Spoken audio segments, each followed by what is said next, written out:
All right. So while discussing number of checks, it's important to understand. Uh, Oh, that's great to know, Ariane. That's great to know. But the point up here, जो कि आप लोगों ने समझना, that is कि why do we need all these checks? Like, why do we have type check? Why do we have range check? Why do we have all these kind of checks?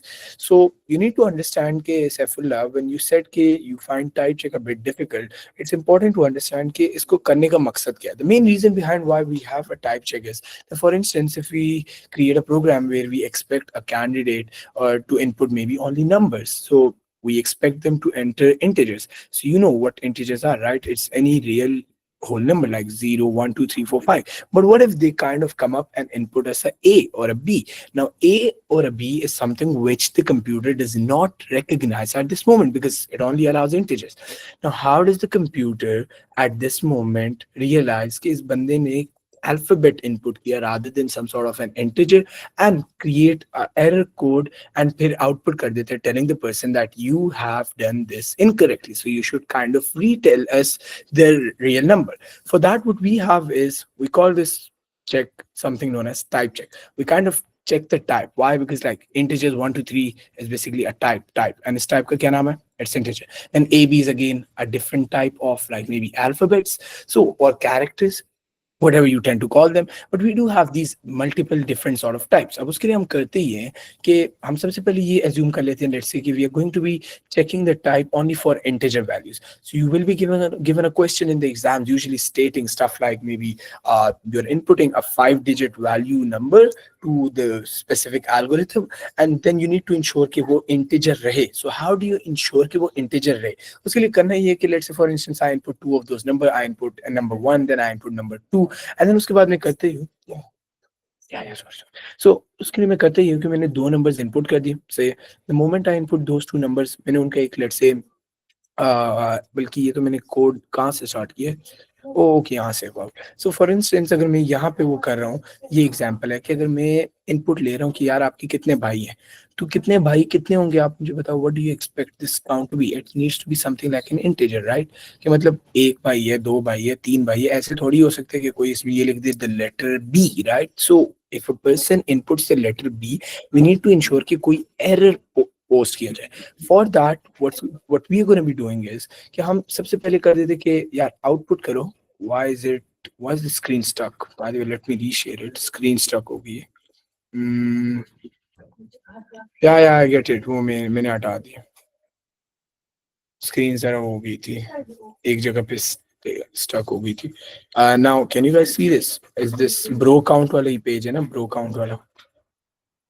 Yeah, चलो good. So now, if you guys look at this code, अब इसके अंदर मैं क्या करूँ? Asking the user to input something. How many brothers do you have? So definitely the answer to this will be something in integer. Like आपके चार भाई हैं, पांच भाई हैं, six है. It's gonna be a number, right? But what if the person inputs an A? So we need to find out कि अगर A input होता है तो कोई output आए. So उसके लिए हम करेंगे ये कि we are going to be using a repeat loop. Repeat loop लगा के we are going to be asking the person to input a specific value which can be anything. अब वो यहाँ पे वैल्यू को इनपुट करता है. अब ये जो लाइन है ना इसके अंदर, this is foremost most important line. If this is not equal to this, then do this. इस लाइन का ये मतलब है कि यार ये जो div bro count 1 है ना, this basically means this statement div x y, this basically means that you need to divide x divided by y. And you tell me one thing, if I divide 10 and I divide it by 1, what should be the answer? The answer should be 10, right?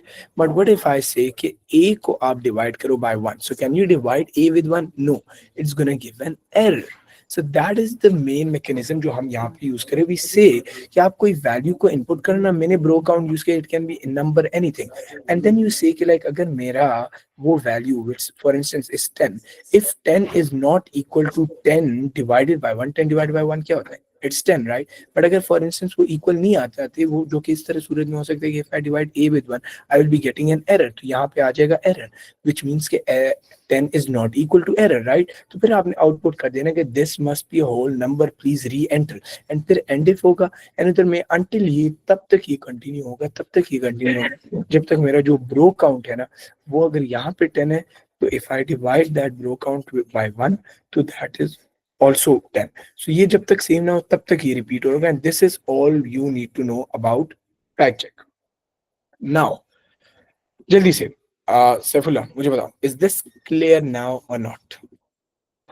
I hope इसके अंदर कोई वो ना हो, बस आपने ये समझना है कि डिफ फंक्शन की क्या लॉजिक है। इफ इट्स नॉट तो स्टिल लेट मी नो, मैं फिर से समझा देता हूँ, इजी सीन है। बिकॉज यही आपके बेस है, इसी बेस के ऊपर ही हमने आगे बिल्डअप होना है। आपको पता हो कि हर चीज क्या होती है वगैरह वगैरह, this is very very important. Okay perfect. Now we need to start off with a new type of topic. इसी के अंदर हम एक न्यू चीज पढ़ेंगे। अब मतलब कोडिंग तो हर कोई कर लेता है, कोडिंग में इतना मसला नहीं है। कोडिंग के बाद देयर इज अ फेज जो हमने पढ़ी थी, नोन एज टेस्टिंग। आप लोग को याद है? Test. So how do you test data? Like definitely if I want to say कि मैंने ये कोड लिखा है, does it work right way, कोई मसला शसला तो नहीं बन रहा, हाउ डू आई इंश्योर कि ये चीज इस तरीके से हो रही हो? उसके लिए व्हाट आई डू इज कि I kind of test the data. So I do test, and test करने के लिए I will be making use of some test data. Test data is a kind of name for multi dry run, या dry run को हम आते हैं, dry run इसकी बात की कहानी है। अब मुझे एक बात बताओ, अगर मैं ये बोलूं कि मैंने एक एल्गोरिथम लिखा है विच इज दिस, सही है? अगर मैं ये बोलूं टेस्ट डेटा का ये मतलब है कि मैं एक चीज करूंगा, I will take different sort of data.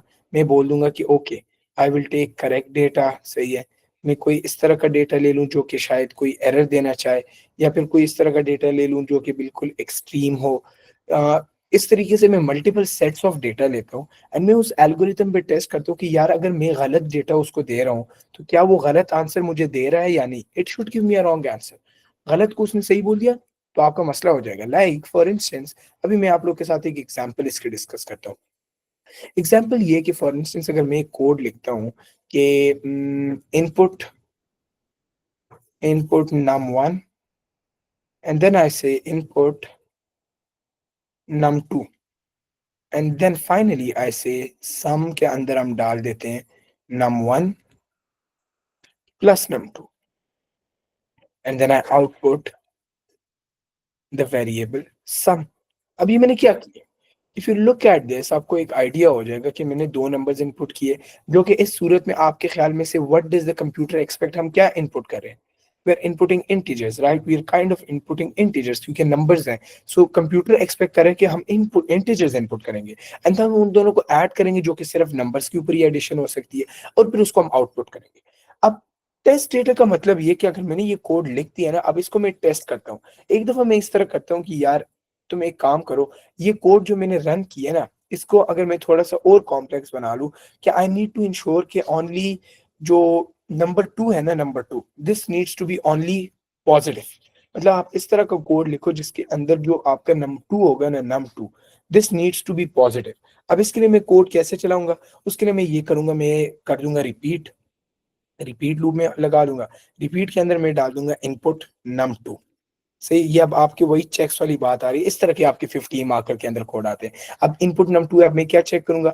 If if num two is less than 0, which means कि it's a negative number, right? then output then output enter a positive number, right? ये तो अभी हमने की है कल की क्लास में, enter a positive number। And इसको फिर मैंने यहाँ पे बंद करके मैं क्या कर दूंगा, एंड इफ। एंड फिर मैंने क्या करना है, I will be completing this code by writing until, and until में मैं ये करूंगा, this needs to continue until my num2 is greater than or equal to 0।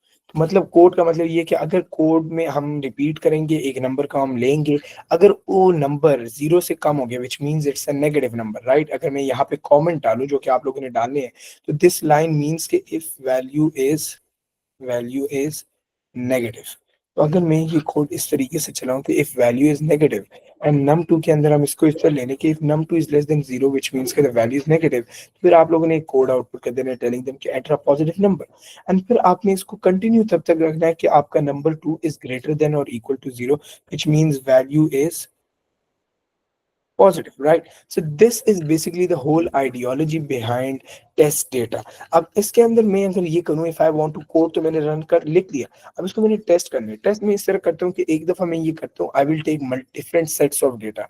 अगर मैं ये बोलूँ नंबर वन, एंड num2, और यहाँ पे मेरे पास सम आना चाहिए। अब सम में इस कोड में कहीं नहीं कैलकुलेट किया, तो I will calculate sum up here, right. मैं यहाँ पे कर दूंगा। जब मेरे पास फाइनल सम को मैंने अंदर क्यों नहीं किया, क्योंकि मैं जब तक इस लूप से बाहर ना आया हूं ना, तो मुझे पता नहीं लगेगा कि यार ये एक्चुअली पॉजिटिव वैल्यू है भी या नहीं। सो अब यहाँ पे आके अगर मैं num1 और num2 के अलग अलग वैल्यूज लूँ, मे बी num1 को मैं ले लूँ 5, num2 को मैं ले लूँ 3, तो सम के अंदर क्या आएगा? I am gonna get the answer 8। Then if I kind of take 5 and num2 के अंदर मैं -2 ले लूं, तो क्या फौरन कोई आउटपुट आएगा? नहीं ना।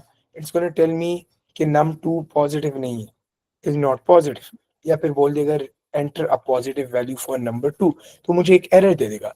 But what if I kind of add something जिसके अंदर मैं -4 एंड -6 ऐड कर दूं, एंड वो कंप्यूटर मेरा 10 आंसर दे दे। Now is this possible? No, it's not. Why is it not possible? क्योंकि अगर मैं एक नेगेटिव वैल्यू इनपुट कर रहा हूँ, it should give me an error, but वो एरर नहीं दे रहा। तो इससे क्या पता लग रहा है कि यार my code has some fault, code has some fault. अब ये मुझे कोड देख के फॉरन आइडिया नहीं हुआ।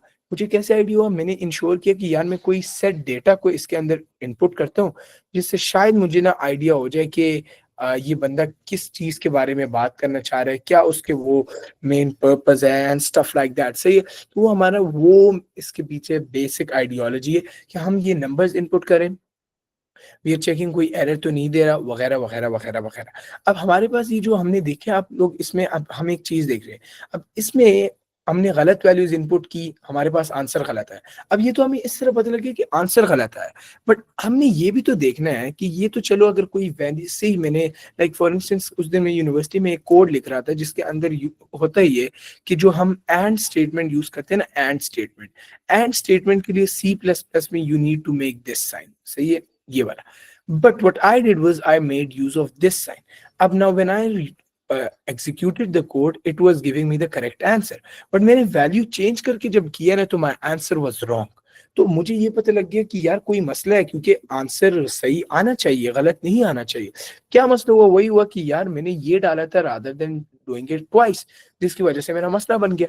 अब इसको काउंटर करने का बेसिक मेथडोलॉजी ये है कि कंप्यूटर प्रोग्रामर्स ने ये डिसाइड कर दिया कि यार हमें पता लग रहा है कि इस तरह की वैल्यू से हमें एरर्स का पता लग सकता है। सो व्हाई नॉट इंश्योर कि हम मुख्तलिफ किस्म के टेस्ट डेटा को यूज करें, टेस्ट डेटा, कि उसके अंदर हम ये चेक करें कि यार जो हम डेटा इनपुट करेंगे, वो उससे हमें ये आइडिया हो जाए कि यार ये अगर हम सही डेटा इनपुट करें तो काइंड ऑफ हमारे पास यस होना चाहिए, अगर हम गलत डेटा इनपुट करें तो हमारे पास एरर आना चाहिए, वगैरह वगैरह। आप अगर गलत डेटा में इनपुट करते हो and I get no errors, तो दिस मीन्स कि there is some sort of problem. अगर मैं सही गलत डेटा इनपुट करता हूँ और कोई सही डेटा इनपुट करते हो, कोई प्रॉब्लम आ गया, फिर भी पता लग रहा है कोई प्रॉब्लम है। ये प्रॉब्लम्स आइडेंटिफाई करने के लिए we came up with this test data की आइडियोलॉजी। अब what's test data? Test data का ये कि हमारे पास 4 किस्म के डेटा आते हैं to test the program, to test the program. The first one, the very first data type is known as normal data. अब this is the kind of data which is expected to be correct। से तो अगर इसको हम यहाँ पे लिख दें, तो it is the one जो कि expect होता है, expected by the program to handle, uh, expected by the program, the data कर लो, the data that is expected, the data that is expected by the program to handle during regular use. तो अगर मैंने कोई program बनाया है जिसके अंदर I am only going to be taking positive integers, तो अगर 2 + 5 करता हूँ तो ये करेक्ट है ना, क्योंकि आई am only making use of it positive integers. तो अगर मैं इस तरह का प्रोग्राम बनाता हूँ जो कि मेरा प्रोग्राम एक्सपेक्ट ही ये कर रहा है कि मैं पॉजिटिव इंटीजर से डील करूंगा, तो ये नॉर्मल डेटा कहलाया जाता है, जिसके अंदर we expect the program to handle that sort of data जो कि वो रेगुलरली यूजेज में लाएगा। या normal data in simple words is the correct वाला डेटा। तो हम इसको इस तरह भी बोल सकते हैं, correct accepted data, and it should it should produce correct results if the program is working fine, if the program is working fine, just like that जब हमारे पास एक आ गया नॉर्मल डेटा, इसके बाद हमारे पास एक दूसरी टाइप ऑफ डेटा आते हैं, that is something we call as abnormal data. अब अगर हम ये देख रहे हैं कि अगर मैं 2+2 कर रहा हूँ, इससे 4 आंसर आ रहा है, and I am like okay, positive positive के साथ ये सही चल रहा है, अब करेक्ट के साथ तो सही चल रहा है, अब now I need to ensure, बिल्कुल रियान बिल्कुल सही, now we need to ensure कि what if I input maybe incorrect value -5 -3। Now, this should give me an error. Why? Because my code is only going to run for positive values. अब -5 is a negative, -3 is a negative number. अब मैंने जानबूझ के negative values डाली है for इसी वजह कि मुझे पता लग जाए कि यार कोई एरर है। अब इस तरह के जो गलत डेटा होते हैं ना, that is basically known as abnormal data.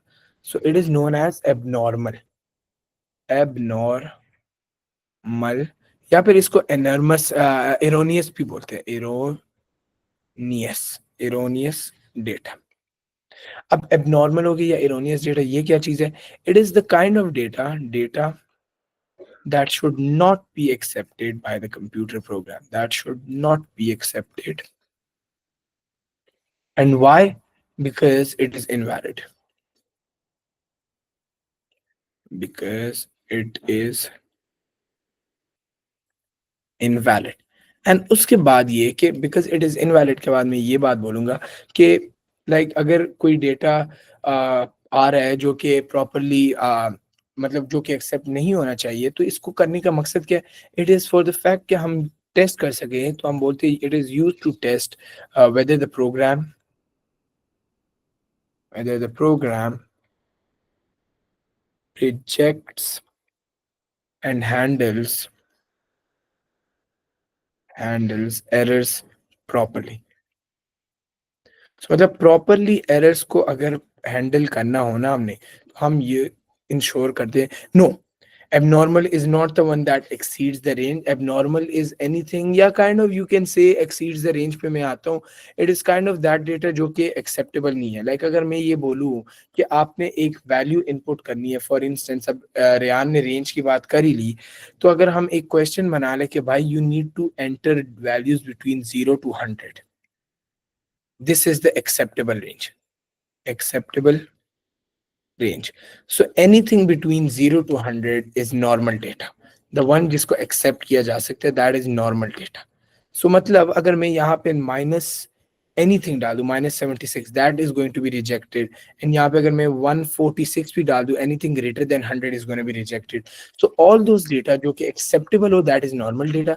जो कि रिजेक्टेड हो, मतलब -76 हो गया, -20 हो गया, 150 हो गया, 209 हो गया, एनीथिंग नॉट इन रेंज, जिसको रिजेक्ट कर देना चाहिए, that is basically known as abnormal data. अब एबनॉर्मल डेटा यही है कि अगर मैं एक प्रोग्राम बना लूं जिसके अंदर मैं बोल दूं कि आपने वैल्यू सिर्फ 0 to 100 के दरमियान ही इनपुट करनी है, बट आप 200 इनपुट करते हो और वो 200 का सम निकाल लेता है, तो इसका मतलब आपके प्रोग्राम में कोई मसला है, बिकॉज वो 200 के ऊपर एरर देना चाहिए, उसको सम नहीं निकालना चाहिए। And that is one very very important kind of data test जो कि हम यूजुअली इंश्योर करते हैं, नोन एज एबनॉर्मल वन। अब अगर हम रेंजेस की बात करें कि फॉर इंस्टेंस एक प्रोग्राम वो 0 to 100 के दरमियान ही कर रहा है, तो जो मेरे पास third type of data type है ना, that is basically known as extreme data. Extreme data का क्या है? एक्सट्रीम डेटा बेसिकली मींस कि यार अगर आप लोग के प्रोग्राम के अंदर फॉर इंस्टेंस मैं एक बात ले आऊं कि आपका एक प्रोग्राम है, सही है, उसके अंदर ये कि what is the greatest possible like largest and may be the most smallest value that your normal data can take. मतलब अगर इस एग्जांपल में देखें, it is the kind of data, अगर मैं इसको पहले डिफाइन करूं, it is the largest and smallest values within the valid range। And इसके अंदर जो सेकंड पॉइंट हमारे पास आता है, दैट इज बेसिकली कि it ensures the programme works correctly at the edges of valid input. अब इसका क्या मतलब है? इस सारे का बेसिक मतलब ये है कि यार हमारे पास जो है ना, अगर ये बोलूं कि रेंज हमारी है कितनी, 0 to 100, तो हमारे पास एक्सट्रीम बाउंड्री पे क्या क्या वैल्यूज है, मतलब हमारे पास सबसे स्मॉलेस्ट एक्सेप्टेबल क्या वैल्यू है? Smallest acceptable, smallest acceptable value is 0। अगर आपके कंप्यूटर के अंदर 0 इनपुट किया जाता है तो इट शुड बी एक्सेप्टेड, क्योंकि it is with in the range. And just like that, largest acceptable क्या है? Largest acceptable, that is basically 100. So 0 and 100 is basically your extreme data, जो कि बिल्कुल एक्सट्रीम पे आपके कौन से एक्सेप्टेबल डेटा है वो चेक करने के लिए। कभी कभार होता है ये कि एक्सट्रीम के ऊपर हम 100 को, मैं कभी मैं बोल रहा हूँ कि 0 to 100 इज इंक्लूसिव, इंक्लूसिव मतलब 0 is also included, 100 is also included. But कभी आप कोड लिख रहे होते हो उसके अंदर मसला ये हो जाता है कि you try to you feel like 100 is included but 100 को इंक्लूड नहीं करता, जिसकी वजह से हमारे पास आ जाते हैं एरर। तो हमें ये इंश्योर करना है कि 0 to 100 ये सारा का सारा इंक्लूड अगर हो रहा है तो हम एक्सट्रीम डेटा को भी टेस्ट करें कि एक्सट्रीम डेटा के मुताबिक हमारे बाउंड्री वैल्यूज इसके अंदर सही तरीके से आ रही है या नहीं।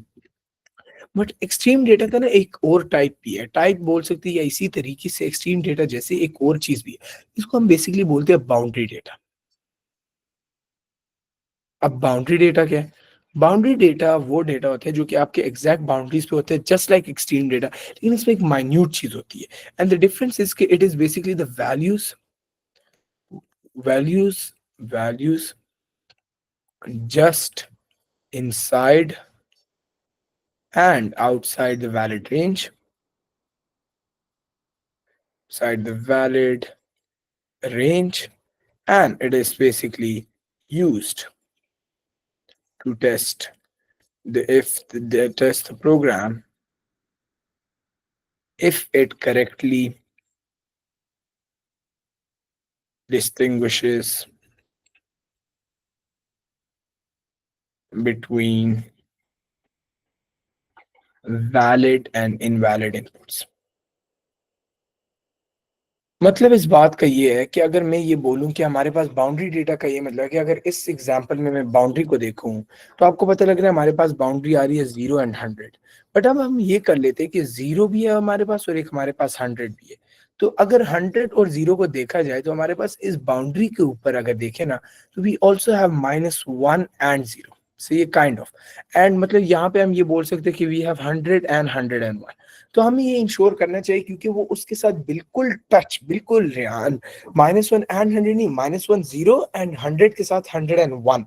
क्या मतलब है इसका? इसका बेसिक मतलब ये हुआ कि यार 0 तो एक्सेप्टेबल है, 0 तो एक्सेप्टेबल है, बट हम ये भी देख लें कि 0 से जो छोटी वैल्यू, 0 तो मुझे पता है एक्सेप्टेबल है, लेकिन 0 से बिल्कुल एग्जैक्ट जो छोटी वैल्यू है, क्या ये तो गलती से एक्सेप्टेबल नहीं बन गई? लाइक मैं ये बोलूं मैंने कोडिंग कर दिया 0 को तो वो एक्सेप्टेबल मान रहे, but we need to ensure कि जो 0 से एक वैल्यू छोटी, अगर -1 को वो नो बोल दे जाए तो डेफिनेटली -2 -3 -4 सबको नो बोलेगा, लेकिन वो -1 को यस बोल दे तो शायद इसके अंदर कोड में कोई एरर है। तो इसलिए हम बोल सकते हैं कि जो हमारे पास -1 है इसके अंदर कोई प्रॉब्लम है। So that is what makes your this whole algorithm sort of, you can say, unique. क्योंकि बाउंड्री डेटा ये करते हैं कि वो चेक करते हैं कि एक्सट्रीम बाउंड्रीज के ऊपर जो पहली हमारी इनकरेक्ट वैल्यू है ना, वो तो कहीं इसको, वो इसको तो एक्सेप्टेबल नहीं मानी। लाइक अगर 100 को यस बोलिए तो हमने ये इंश्योर करके चेक करना है कि ऐसा ना हो गलती से 101 को भी वो बोल दे कि यू आर करेक्ट, जो कि नहीं है। so इस वजह से हम ये चार टाइप ऑफ डेटा है कि अगर मैंने कोई ये प्रोग्राम बना दिया, एंड उस प्रोग्राम का फायदा ये है कि write a code that inputs a number until it is between 0 and 100। अब अगर इसका मैं सूडो कोड लिख लेता हूँ, आप लोग की प्रैक्टिस ही हो जाएगी। तो इसको करेंगे किस तरह? हम सबसे पहले करेंगे, क्योंकि हमें एक ही नंबर चाहिए, तो हम ये बोल देते कि आप एक रिपीट लूप लगाओ।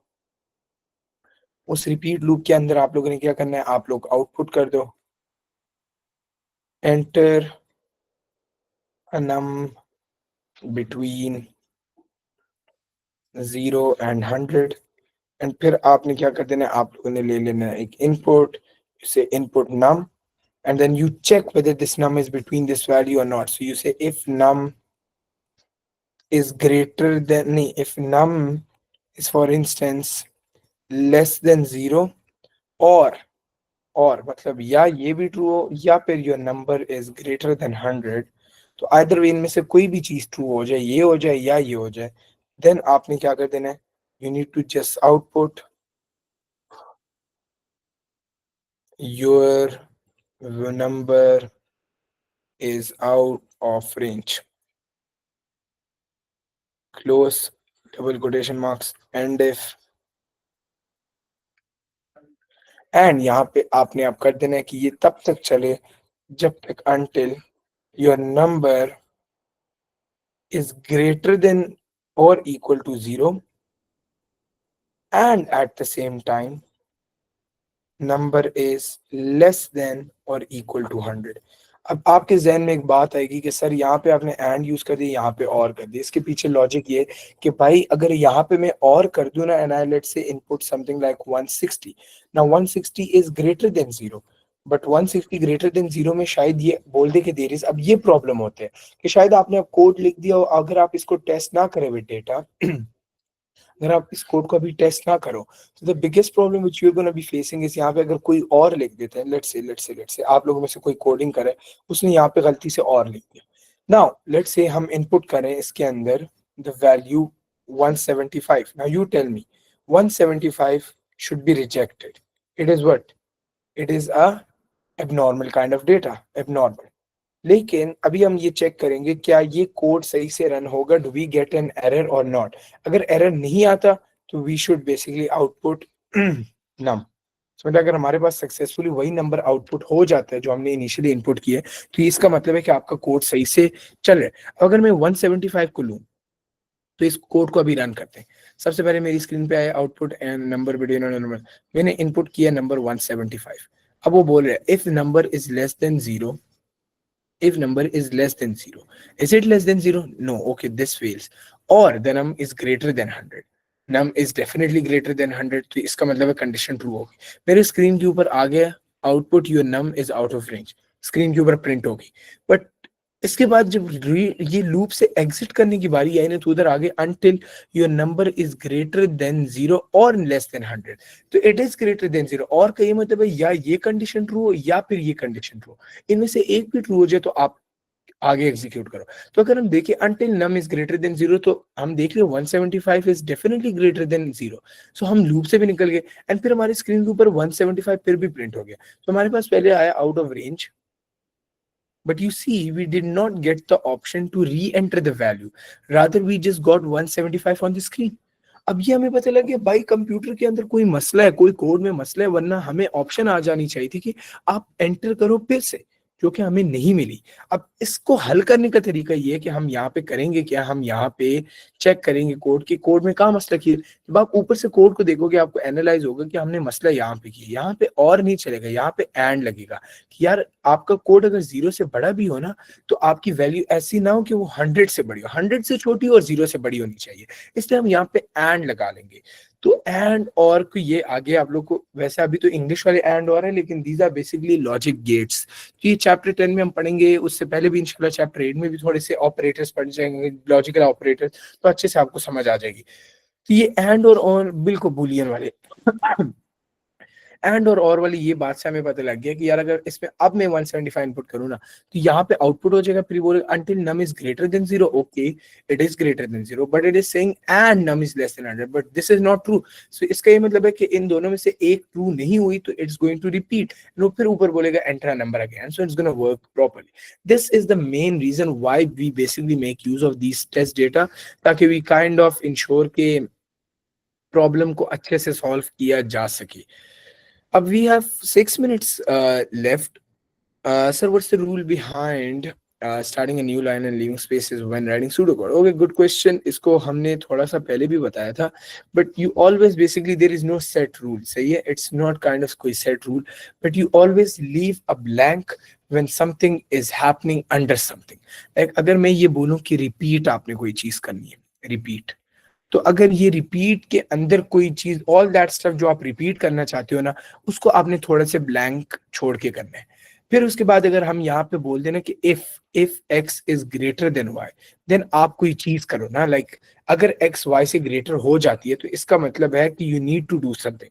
बट अगर आप ये सोचो कि ये किस चीज के अंडर में करो, तो ओरिजिनल स्टेटमेंट तो ये है कि अगर ये चीज होती है फिर आपने कोई चीज करनी है। तो जब कोई चीज होती है ना, तो उसके बाद जो चीज हमने करनी होती है वो हम इसके अंडर कर रहे होते हैं। तो क्योंकि हमने कोई चीज इसके अंडर करने के मतलब अगर ये चीज ट्रू हो जाती है तो फिर मैंने इस स्टेटमेंट के अंदर कोई चीज करनी है, तो वो मैं फिर गैप देकर यहाँ पे कोडिंग कर लूंगा एंड फिर एंड में मैं वो कर लूंगा। मसला ये कि अगर मैं ये इसको इस तरह करूँ ना, repeat input num if num is greater than 3, print hello. तो अब इसका मसला ये है कि तो ये कोड नीट नहीं है, it's not looking good, it's something जो प्रोग्रामर्स को जनरली समझ नहीं आ रही। अब इसमें मुझे क्या समझ नहीं आ रही, मुझे ये समझ नहीं आ रही एट दिस मोमेंट अगर यहाँ पे मैं until num is less then 2 and यहाँ पे मैं कर दूं आउटपुट num, तो अगर मैं इसको ओवरऑल देखूं ना तो कोई समझ नहीं आ रही। क्या समझ नहीं आ रही, आप रिपीट कर रहे हो, रिपीट के अंदर क्या चीजें रिपीट हो रही है, इफ स्टेटमेंट में क्या हो रहा है, ये प्रिंट इफ स्टेटमेंट के अंदर आ रहा है नहीं आ रहा है, ये चीजें समझ नहीं आती। तो इस वजह से हमने एक कॉन्सेप्ट लाया indentation, which is basically this spacing वाली बात, कि अगर कोई चीज किसी चीज के अंडर होगी ना तो हम उसमें इतने इक्विवेलेंट स्पेसेस डालेंगे। लाइक मैं बोल देता हूँ रिपीट, अब वाई स्पेसिंग इंपॉर्टेंट क्योंकि मैं यहाँ पे कर सकता हूँ input num is greater than 3 and number greater than 3 नहीं, input num and at the same time I can say if num is greater than 3, then आपने प्रिंट कर देना है हेलो। एंड ये आपने तब तक चलाना है जब तक आपका नंबर जो है वो लेस देन 2 हो एंड फिर आपने कर देना output num. So kind of इसका मेन मतलब ये कि जो चीज जिसके अंडर हो रही है ना उतने हम gaps, like this whole code is running under repeat loop, so हम रिपीट के अंडर एक स्पेस देंगे, फिर all this code this line is running under the if statement, so if statement के अंदर थोड़ी सी जगह दे दी एंड ये सारा का सारा कोड चलेगा चलेगा चलेगा चलेगा चलेगा and this is the main ideology behind this whole thing. अभी हम जल्दी से ना एक चीज पढ़ लेते हैं। सैफुल्लाह मुझे ये बता दो, इज दिस समवhat क्लियर? बाकी विद प्रैक्टिस आपको अच्छे से समझ आ जाएगी इंशाल्लाह। Thank you, that's great to know कि you got it perfectly. Now we need to basically, we don't have a lot of time but I would love to discuss logical operators.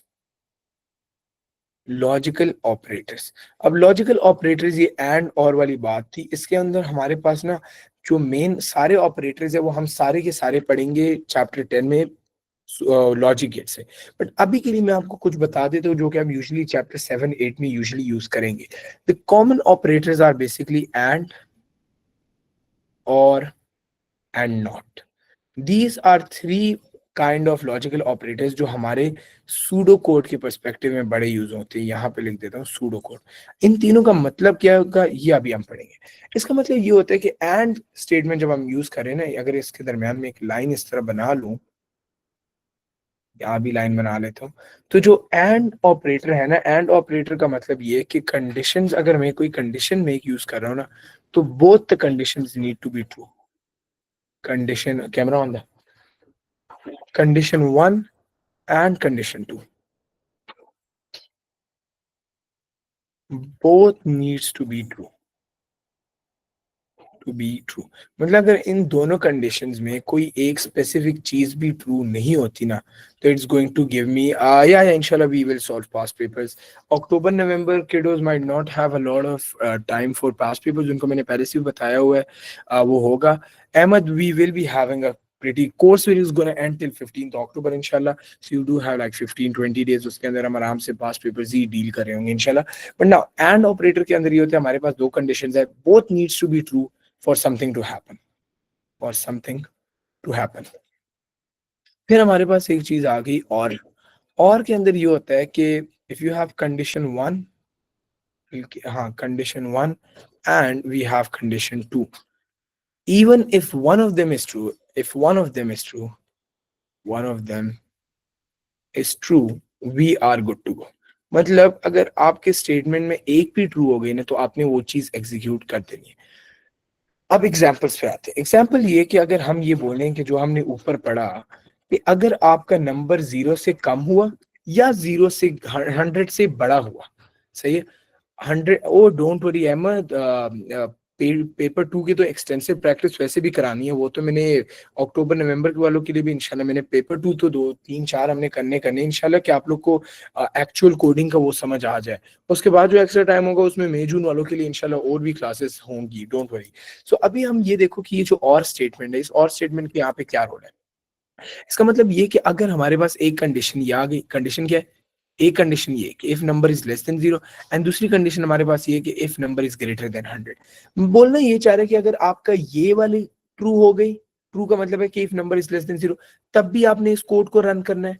अगर आपके 100 से ग्रेटर हो गई और 0 से कम नहीं है, फिर भी आपने कोड को रन करना है। तो आइदर वे और स्टेटमेंट का मतलब ये कि इन दोनों में से कोई एक भी ट्रू हो जाए ना, तो आपने उसको रन करना है। एंड स्टेटमेंट का एट दिस मोमेंट ये मतलब है कि अगर आपकी एक कंडीशन ये एंड दूसरी कंडीशन हमारे पास ये, अगर इन दोनों कंडीशन दोनों ट्रू ना हुए ना, तो आपने इसको काइंड ऑफ रन नहीं करना। मतलब अगर ये मैं ये बोल दूं if number is less than 0 and number is greater than 100 then do this, तो जब तक आपका नंबर जो कि इस तरह एग्जिस्ट नहीं करता, बट जब तक आपका नंबर 0 से छोटा ना हो and at the same time 100 से भी बड़ा ना हो, आपका कोड बिल्कुल रन होगा ही नहीं। सो एंड स्टेटमेंट का ये मतलब है कि जब हम इफ स्टेटमेंट्स में कोई भी इस तरह कंडीशन डाल रहे हो जिसके अंदर वी वांट कि वो एक कंडीशन भी ट्रू करे and at the same time दूसरी कंडीशन भी ट्रू हो रही हो, तो हम दरम्यान में एंड लगा देते हैं। जब हम ये बोलते हैं कि एक कंडीशन दोनों में ट्रू हो, तो फिर हम और लगा लेते हैं। इसको हम आगे और लॉजिक केस में पढ़ेंगे भी इंशाल्लाह। बट अभी जब मैं कोड में एंड और या नॉट यूज करूं, तो आपको समझ आ जानी चाहिए इसका क्या मतलब है। अब नॉट का क्या मतलब है, नॉट का मतलब होता है रिवर्स, या नॉट का ये मतलब है ना अगर मैं ये बोलूं, नॉट का मतलब बेसिकली होता है reverse, reverse reverse true slash false. इसका मतलब ये कि अगर मैं ये बोलूं कि एक वेरिएबल है जिसके अंदर मैंने डाल दिया is present, is the student present, this is going to be storing whether Ryan is present in today's class और नॉट। अगर इसको मैं ट्रू वैल्यू असाइन कर दूं ना, ट्रू, ट्रू को भी आपने कैपिटल लिखना है क्योंकि this one true is a keyword, right. So if I write TRUE, so this is going to tell the person कि is present, is that person present और नॉट। इफ ही इज, तो हमने true कर दिया। But now while using the code, if I write not is present, not is present, इसका ये मतलब है कि does this not is present का बेसिक मतलब ये कि इज प्रेजेंट के अंदर ट्रू है तो उसको फॉल्स कर दो। कि if your is present is equal to false, तो फिर आपने ये करना है। फॉर इंस्टेंस अगर मैं एक कोड लिखूं जिसके अंदर अगर बच्चा पहले करे इस प्रेजेंट को इनपुट कर दे, लाइक अगर हम यहाँ पे एक जल्दी से कोड लिख लेते हैं, इनपुट प्रेजेंट, ट्रू और फॉल्स हो सकता है, सही, you can either do true और फॉल्स। एंड नाउ यहाँ पे मैं एक कंडीशन लिख लेता हूँ, इफ प्रेजेंट। अब यहाँ पे अगर मैं एक तरीका तो ये कि मैं इक्वल्स टू करके बोलूँ ट्रू, फिर आप कर दो आउटपुट गुड, एल्स कर दो, एल्स आउटपुट बैड। अब एक तरीका तो ये है कि मैं इस तरीके से करूँ, if present then true, if not present या if present equals to false, तो फिर बैड एंड गुड, इस तरीके से कर सकता हूँ। But what we other than that can do is कि हम rather than writing equals to true या स्टफ लाइक दैट, अगर हम इसको डायरेक्टली इस तरह लिख देना, if not present,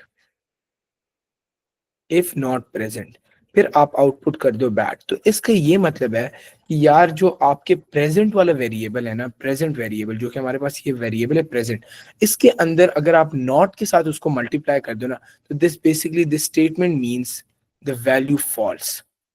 This statement basically means the value false. Just like that, if I don't write anything and I just say if present, again this if present वाली बात only applies if it's a Boolean. Boolean क्या है, chapter 8 में पढ़ेंगे, उधर आपको समझ आ जाएगी। बट अगर हम इसको डायरेक्टली इस तरह भी लिखे ना, if present then do like output good, तो इधर क्योंकि हमने नॉट नहीं यूज किया, तो यहाँ पे जो इफ प्रेजेंट वाली बात में यूज करूँ, दिस इज इंडिकेटिंग कि इट इज ट्रू। बट वहां ऊपर वाले में नॉट किया था तो इट वाज इंडिकेटिंग फॉल्स। तो इस तरीके से जब भी हम ये बोल रहे हो ना समथिंग लाइक नॉट एक्स, तो नॉट एक्स का मतलब है कि X value is false. So this is these are basically three kind of operators जो कि आप लोग को पता होने चाहिए। एंड इसकी दूसरी लॉजिक ये भी हो सकती है कि नॉट का जो मैंने ऊपर बोला है ना रिवर्स ट्रू फॉल्स, उसका ये मतलब है कि अगर मेरे एक्स के अंदर, ऊपर एक्स के अंदर मैंने वैल्यू फॉल्स रखी हो, ऊपर एक्स के अंदर वैल्यू फॉल्स रखी हो, ना this is important to understand. Not करता क्या है, not basically replaces, it reverses it reverses the value stored with in that variable. So अगर ऊपर x के अंदर मैंने फॉल्स वैल्यू स्टोर की और नीचे मैं कोड रन करूँ नॉट x, तो नॉट x इस कॉन्टेक्स्ट में फॉल्स नहीं होगा. It is basically going to replace, reverse false को. अब फॉल्स का रिवर्स क्या होगा? It's going to be true. So इस सिनेरियो में not x is basically going to mean true. So main जो नॉट फंक्शन का काम है वो ये होता है कि आपकी ओरिजिनल जो वैल्यू है ना उसको चेंज रिवर्स करना. If it is false originally उसको ट्रू बना देगा, इफ इट्स ट्रू तो उसको फॉल्स बना देगा. बट क्योंकि हमारे सिनेरियोज ऐसे होते हैं कि उसके अंदर हम यूजुअली बोल देते हैं इज प्रेजेंट, तो प्रेजेंट अगर होता है तो we always say it's true. So when we say not to some true value तो it becomes false. And that is the main ideology behind this whole thing कि अगर आपके ओरिजिनली फॉल्स हो वेरिएबल के अंदर नॉट एक्स true बन गया.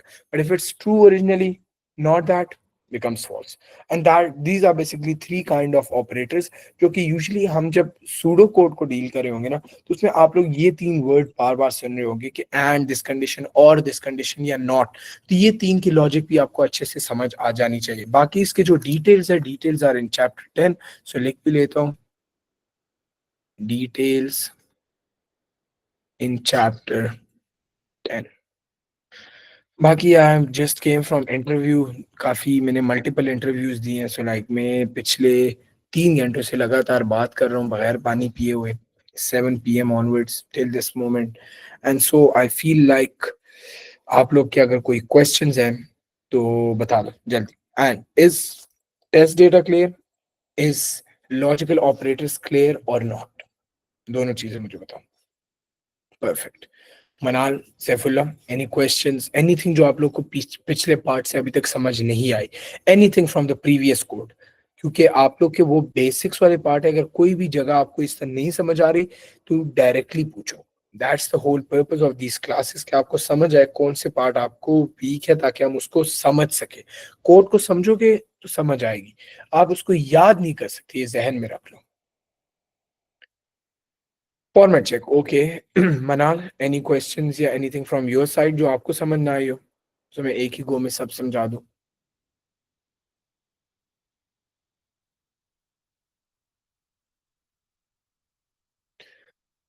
Alright, let's discuss format check. फिर से फॉर्मेट चेक होता ही है कि यार अगर सैफुल्ला मुझे एक बात तुम बताओ, मैं एक प्रोग्राम बना रहा हूँ, मैं एक ना इंश्योर कर रहा हूँ कि I am opening a car dealership. I am opening a car dealership. Now when I open up a car dealership, उसके अंदर एक चीज मैंने इंश्योर करनी है कि जितने भी मेरे डीलरशिप की गाड़ियां होंगी ना, जितने भी मेरे डीलरशिप की गाड़ियां होंगी उससे, and if I let's say कि आई असाइन नंबर प्लेट्स, जो कि यूजुअली नहीं होती, लेकिन इफ आई से कि मैं नंबर प्लेट्स भी असाइन करता हूँ, तो एज अ ओनर में मेरी ख्वाहिश है कि यार I am going to be creating a dealership जिसके अंदर all the number plates are going to start with the name MAAZ and आगे होंगे 4 डिजिट्स. सही है ना. अब मैं किसी प्रोग्रामर के पास जाता हूँ जिसको मैं बोलता हूँ कि भाई मुझे आपने एक प्रोग्राम बना के देना है जिसके अंदर वो नंबर उसको खुद असाइन करे, लेकिन you need to make sure कि यार उसके पहले 4 कैरेक्टर्स जो है ना वो माज ही आए. तो माज 1 2 3, माज 1 2 4 and so on. And kind of this is something जो मैं सारे के सारे गाड़ियों के लिए अप्लाई कर लेता हूँ. So all the cars from my dealership have the first 4 characters as mass. So the format that is being followed, अगर हम इस format को देखें, the format is you have mass and then you have 4 digits x x x x. So we have 4 digits जो कि कोई भी random number हो सकते हैं, right? अब ये हमारे पास 4 डिजिट्स हो सकते हैं जो कि कोई भी हो सकते हैं. मास फिक्स एक वो है. सो this is the format being followed. अब अगर कल को कोई कंपनी आपने गाड़ी आती है, you come for let's say repairing. So अगर मैं आपको बोलूं कि भाई मुझे आप ना गाड़ी का नंबर बताओ but in the actual pattern, तो एक्चुअल पैटर्न के लिए आपने ये बताना होगा ना कि your car name starts with mass 187. तो अब माई प्रोग्राम फॉर्मेट चेक करता ही है कि वो जब आपने कोई वैल्यू इनपुट की ना, तो is it following this specific format कि लाइक आपके पहले 4 कैरेक्टर मास है या नहीं है. फिर उसके बाद 4 3 कैरेक्टर्स हैं तो इसका मतलब कोई इशू है, आपके 4 कैरेक्टर्स होने चाहिए।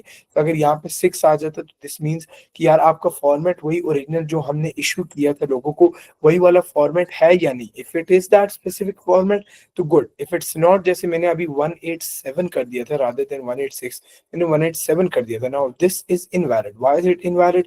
इट्स इनवैलिड बिकॉज़ अगर आप इसको देखो तो हमारे फॉर्मेट के मुताबिक there should be 4 digits, but we see that we only kind of have 3 digits, which makes it invalid because we need to have one more digit. So this basically format check का मतलब ये होता है कि it's usually used in databases जहाँ पे हमारे पास काफी डेटा को हमने वो करना होता है ना, तो हम मेक यूज करते हैं इन फॉर्मेट्स का कि यार कोई वैल्यू अगर कोई इनपुट कर रहा है तो वो एक स्पेसिफिक फॉर्मेट में है या नहीं है, क्योंकि अगर मैं मेरी डीलरशिप पे आप ऑनलाइन इनपुट कर रहे हो तो आप अगर गलत तरीके से इनपुट कर रहे हो तो वो आपका एरर आ जाएगा। इसकी दूसरी एग्जांपल ये कि आप लोगों ने देखा होगा कि when you are trying to log in into maybe some, अगर लेट्स से gmail.com, कोई आपने गूगल की सर्विस यूज करनी है एंड आप @gmail.com की जगह कोई और डाल दे, @gsmail.com कर दे, तो does this work? It does not work. Why? Because your program is basically functioned and programmed in a way it needs to follow a set format, which is basically what that format is gmail.com. तो your format check is the one जो ये सारा code को देखता है कि जो आपने वैल्यू इनपुट की है उसके अंदर जो फॉर्मेट वाला पार्ट है कि मतलब gmail.com फॉर वो gmail.com है भी या उसको जीएस मेल या कुछ और लिख दिया, अगर कुछ और लिख दिया तो उसको गलत कर देगा। Like for example, a CNIC, yeah, CNIC is not a relevant example. A relevant example can be कि अगर मैं आपको ये बोल दूँ CNIC की अगर बात की जाए, तो लाइक आप इस तरह इसको समझो ना, not date of birth, not, it's not something जिसके अंदर लाइक डेट ऑफ बर्थ का एक फॉर्मेट फॉलो होता है, या दैट इज ट्रू, लेकिन हमारे ये जब हम बोलते हैं ना फॉर्मेट चेक का मतलब ये कि अगर मैं एक्सपेक्ट कर रहा हूँ कि values are going to include a specific set of data, मतलब मेरा कोई जो भी डेटा है उसकी एक स्पेसिफिक चीज उसके अंदर होगी। For instance if I am making a domain जिसके अंदर कोई ईमेल आई डी @gmail.com होगी, सो अगर वो वैल्यू चेंज हो जाती है, लाइक यहाँ पे देखो gmail.com होनी चाहिए लेकिन जीएस मेल आ गई, सो this is invalid. So any sort of data जिसके अंदर अगर मेरा कोई सेट ग्रुप है, कोई सेट कैरेक्टर्स है जो कि मैंने इंश्योर करना ही करना है कि वो उस वैल्यू के अंदर एग्जिस्ट करे, तो उसके लिए हम फॉर्मेट चेक यूज करते हैं। फॉर्मेट चेक का यही पर्पज है कि वो यार देखे कि @gmail.com है या नहीं, जो कि हर ईमेल के साथ होनी चाहिए। अगर नहीं है किसी ईमेल के साथ, उसकी जगह कोई जीएस मेल है या GY मेल है या xymail.com है, तो ये इनवैलिड एरर आ जाना चाहिए। तो ये किस तरीके से आपके प्रोग्राम ये जज करते हैं कि यार आपने जीमेल नहीं यूज किया, आपने जीएस मेल का वर्ड यूज किया, उसको जो जज करते हैं ना, that is basically done by none other than your format check. So your format check जो हमने कोई उसको प्री रेक्विजिट बताया होता है ना कि आपने प्री रेक्विजिट इस फॉर्मेट को फॉलो करना ही करना है, अगर वो उसको फॉर्मेट को इंश्योर कैसे करते हैं कि इट फॉलोज इट और not, that is done through format check. Now is it clear? Saifullah, any, is it clear now? Chalo, perfect. All right, everybody. That's all for today, I guess. Again, apologies for the slight delays. I was busy with the interview, but let me just stop the recording.